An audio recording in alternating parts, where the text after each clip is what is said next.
কচুর আলুর দমটা আমি কষা আলুর দমটা বানিয়ে দেখাচ্ছি। ভ্যারাইটি মৌ কিচেনে আবারও একটা নতুন রান্না নিয়ে চলে এসেছি। এখানে দেখো আমি কচু ছোট ছোট কচু নিয়ে নিয়েছি। এগুলো আমি ভালো করে ধুয়েও নিয়েছি। আমি এগুলো সিদ্ধ করে নিয়ে তারপরে তোমাদের কচুর আলুর দম করে দেখাবো। এখানে দেখো আমি কচুটা দুটো সিটি দিয়ে সিদ্ধ করে নিয়েছি। আর আমি এই খোসাগুলোকে ছাড়িয়ে নেব। এই খোসাগুলো মানে আগে ছাড়ালে সমস্যা হয়, তাই না? তোমরা এরকম সিদ্ধ করে এরকম দেখবে ঝটপট করে ছেড়ে যাবে। আমি ছাড়িয়ে নিয়ে তারপর দেখাচ্ছি। এখানে দেখো আমি মুখি কচুগুলো ছাড়িয়ে নিয়েছি, দেখতে পাচ্ছ পরিষ্কার করে ছাড়িয়ে নিয়েছি। তোমাদের যদি সিদ্ধ করে ছাড়াতে অসুবিধা হয় কাঁচা ছাড়িয়ে নেবে, নিয়ে প্রেসারে একটা বা দুটো সিটি দিলেই হয়ে যাবে।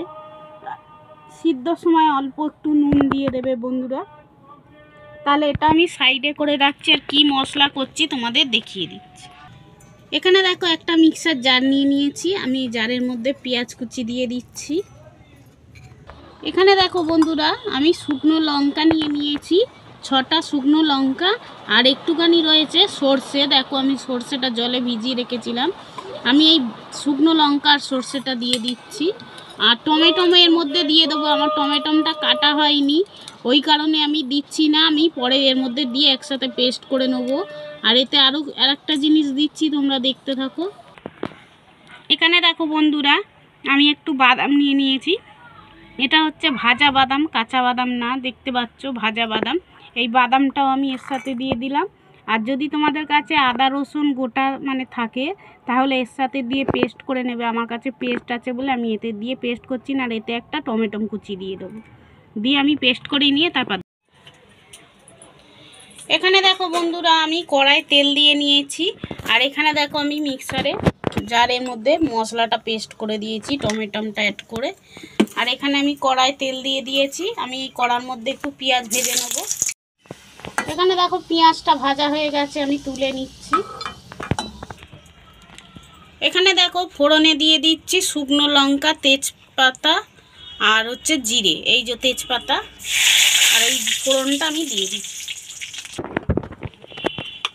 এখানে দেখো ফোড়নটা ভালো করে সিদ্ধ হয়ে গেছে, আর আমি এই মশলাটা এর মধ্যে দিয়ে দিচ্ছি।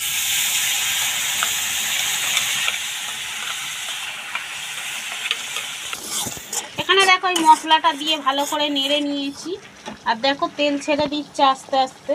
আর এখানে আমি দিয়ে দেব পরিমাণ মতো নুন, যেহেতু ওটা আগে সিদ্ধ করা আছে নুন দিয়ে, আমি পরিমাণ মতো নুন দিয়ে দিচ্ছি। দিয়ে দেব পরিমাণ মতন হলুদ গুঁড়ো,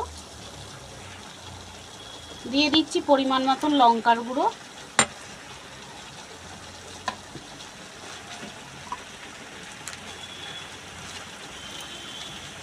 দিয়ে দিচ্ছি পরিমাণ মতন আদা রসুন বাটা।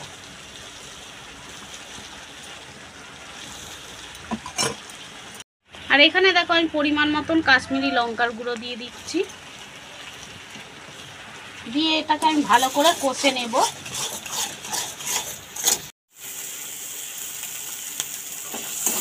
এখানে দেখো বন্ধুরা তেল ছেড়ে দিয়েছে মশলা থেকে, আমি মশলাটা ভালো করে কষে নিয়েছি দেখতে পাচ্ছ। আর এখানে আমি একটুখানি জল দিয়ে দেব, নাহলে মশলাটা পুড়ে যাবে।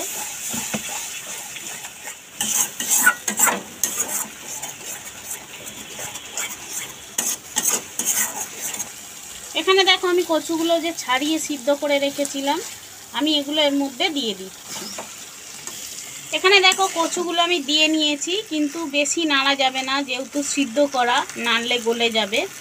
এখানে আমি অল্প পরিমাণে একটু জল দিয়ে নেব। আমি মিক্সির জারটাই যে ধুয়ে রেখেছিলাম মিক্সির এটা বাটিটা, সেই বাটির জলটাই অল্প করে দিয়ে দিলাম। এখানে দেখো আমি জল দিয়ে দিয়েছি, আর ভালো করে এটাকে আমি ফুটিয়ে নেব, কষা কষা করব। এই মুখি কচুর আলুর দমটা তোমরা একবার হলো বাড়িতে বানিয়ে দেখতে পারো, রুটি পরোটা সবের সাথেই খাওয়া যাবে। আর এখানে দেখো আমি একটু কষে গেলে, বেশি নাড়া যাবে না, দেখতে পাচ্ছ এরকম গোটা গোটা আছে। আর আমি কিন্তু এইটা হয়ে গেলে মানে এটা হয়ে যখন আসবে তখন এতে আরও 2-3টে মশলা অ্যাড করব, তোমরা দেখতে থাকো।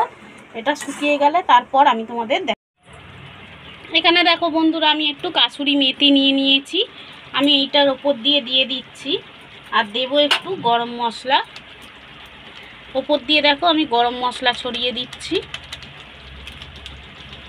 আর দিয়ে দিচ্ছি এখানে পেঁয়াজটা যে আমি ভেজে রেখেছিলাম, ওই পেঁয়াজটা ওপর থেকে ছড়িয়ে দিচ্ছি।